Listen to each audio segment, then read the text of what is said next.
மனைவி சண்டை போட்டு போயிட்டா எப்படி சமாதானப்படுத்துறதுன்னு நம்ம அப்பன் சிவபெருமான பார்த்து தெரிஞ்சுக்குங்க. பங்குனி உத்திர அன்னைக்கு நம்ம பேரூர் பட்டீஸ்வரர் கோவில்ல திருவுடல் திருவிழா நடந்துச்சு. அதை தரிசிக்கிற அற்புதமான பாக்கியம் எனக்கு கிடைச்சிச்சு. விருங்கி முனிவர் சிவபெருமானை தவிர யாரையுமே வழிபட மாட்டாரு. ஒரு தடவை கைலாயத்துல ரிஷப வாகனத்துல சிவபெருமானும் பார்வதி தேவியும் உட்கார்ந்துருக்காங்க. அங்க சிவபெருமானை தரிசிக்கிறதுக்காக வந்த பிரிங்கி முனிவர் அம்பாளும் இருக்கிறத பார்த்துட்டு உடனே வண்டு வடிவம் எடுத்து சிவபெருமானை மட்டும் சுத்தி வந்து வணங்கிட்டு போறாரு. இதை பார்த்த பார்வதி தேவிக்கு கோபம் வந்துருது. சிவபெருமான் கிட்ட சண்டை போட்டுட்டு பூலோகத்துல திருவண்ணாமலைக்குள்ள போய் கோயில் கதவை சாத்திக்கிறாங்க.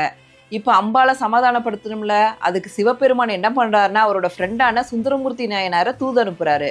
நடராஜர் கிட்டத்தட்ட 1 மணி நேரத்துக்கு மேல கோவிலுக்கு வெளியில காத்துக்கிட்டு இருந்தாரு. அம்பாள் கோவில் கதவை சாத்தினவங்க தான் திறக்கவே இல்லை.